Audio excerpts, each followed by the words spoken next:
Hoje é dia de desvendar segredos.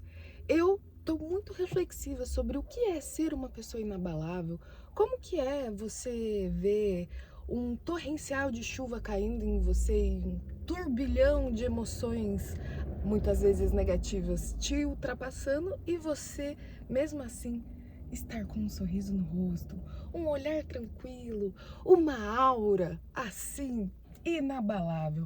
Então, pensando sobre isso, eu recolhi algumas informações que eu tenho certeza que você vai gostar o tanto quanto eu. Então, vamos lá. Quantas vezes você já estragou o seu dia inteiro por causa de um comentário bobo ou por um imprevisto que aconteceu em menos de 5 minutos?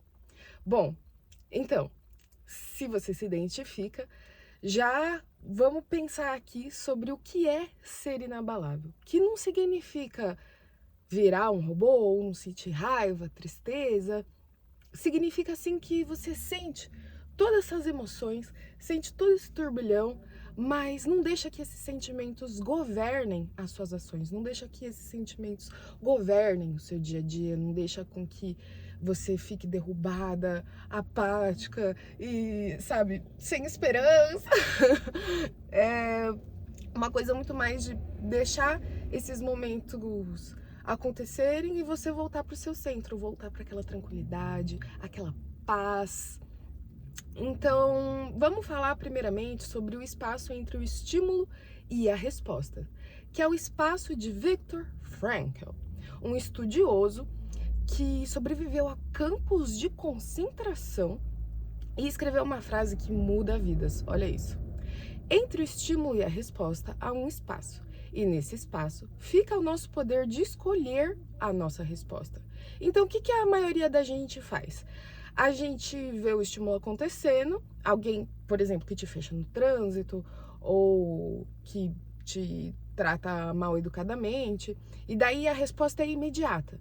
Você grita, você esperneia, você fica chateada, e essa é uma reação puramente animal do nosso cérebro primitivo. Já as pessoas inabaláveis, elas dominam esse espaço entre o estímulo e a resposta.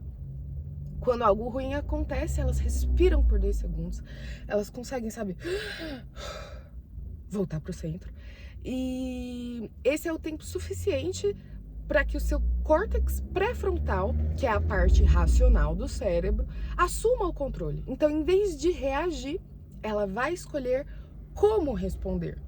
Então, poxa, aconteceu essa coisa ruim comigo, eu sou mais forte, eu sou mais eu consigo reverter isso aqui ao meu favor. E da próxima vez, então, que alguém te fechar ou te criticar, usa essa regra dos 2, 3 segundos para você escolher a sua resposta perante aquele estímulo. Então não fala nada, não faça nada, só observe. Você vai ver o controle voltar para suas mãos magicamente. Agora vamos falar sobre o segundo segredo, que é a dicotomia do controle. Porque beleza, a gente pode até escolher a nossa resposta perante o estímulo, mas o que de fato a gente consegue controlar? O que está dentro do seu controle e o que não está dentro do seu controle? Bom, esse segredo vem da interseção entre a psicologia cognitiva e a filosofia estoica. Então, a maior parte da nossa ansiedade e do sentimento de estar abalado vem de tentar controlar o que é incontrolável, o que a gente não tem poder sobre. Então, divida a sua vida em 2 colunas, a vida em que você controla e a vida em que você não controla. Então, toda vez que acontecer alguma coisa, se pergunte: eu tenho controle direto sobre isso ou não? Se a resposta for não, como, por exemplo, um voo cancelado, ou uma pessoa que te tratou com má educação, ou a chuva que tá ruindo no dia importante para você. Sofrer por isso é gastar energia à toa.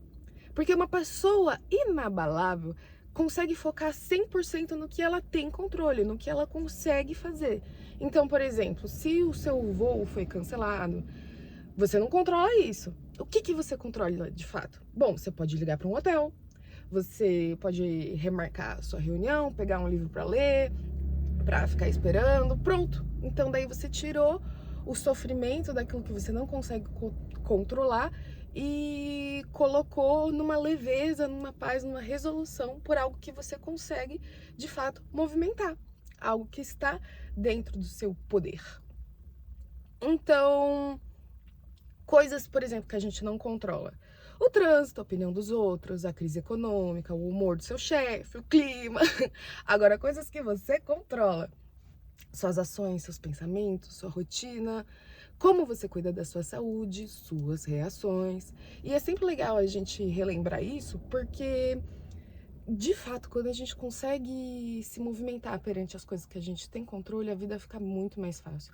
A gente para com aquele sofrimento desnecessário e a gente começa a se empenhar no que a gente pode fazer. Então isso é maravilhoso. E a última coisinha que eu queria compartilhar contigo é sobre um certo reenquadramento cognitivo. Então, é um segredo de ouro da TCC, da Teoria Cognitivo-Comportamental, em que a gente percebe que não são os fatos que nos machucam, mas sim a história que a gente conta sobre esses fatos. Então, sempre se pergunta, que história eu tô contando pra mim mesma? Essa história, ela tá me enquadrando para ser quem eu quero ser, para viver a vida que eu quero viver, ou ela tá me enquadrando para eu ficar mais reprimida, mais triste, mais chateada. Então, essas coisas são interessantes da gente colocar. Histórias. E histórias que nos motivem, histórias que nos coloquem para cima, histórias que nos coloquem a viver a vida que a gente quer viver. Porque senão, né, a gente se espana tudo. Mas, ó, por exemplo, prático. Você foi demitido ou perdeu um cliente, daí temos a primeira versão da história, que se abala. Eu sou um fracasso. Ai, meu Deus, nada dá certo pra mim. Eu vou passar necessidade. Eu vou sofrer.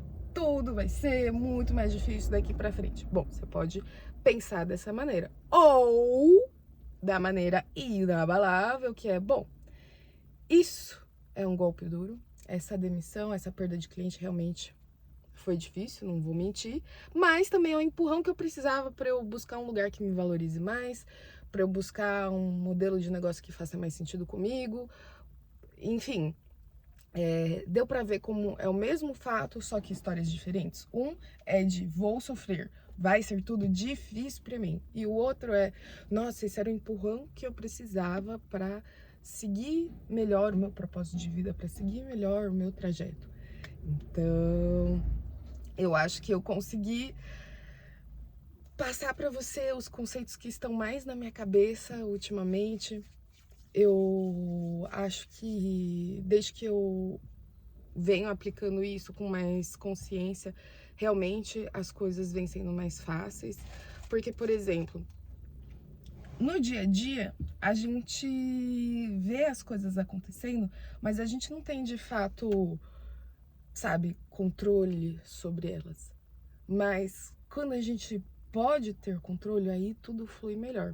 Então, saber identificar as coisas pelas quais a gente tem controle, conseguir identificar qual que é a história que a gente está contando para nós mesmos perante tais fatos. E também, qual que foi a outra coisa que eu falei?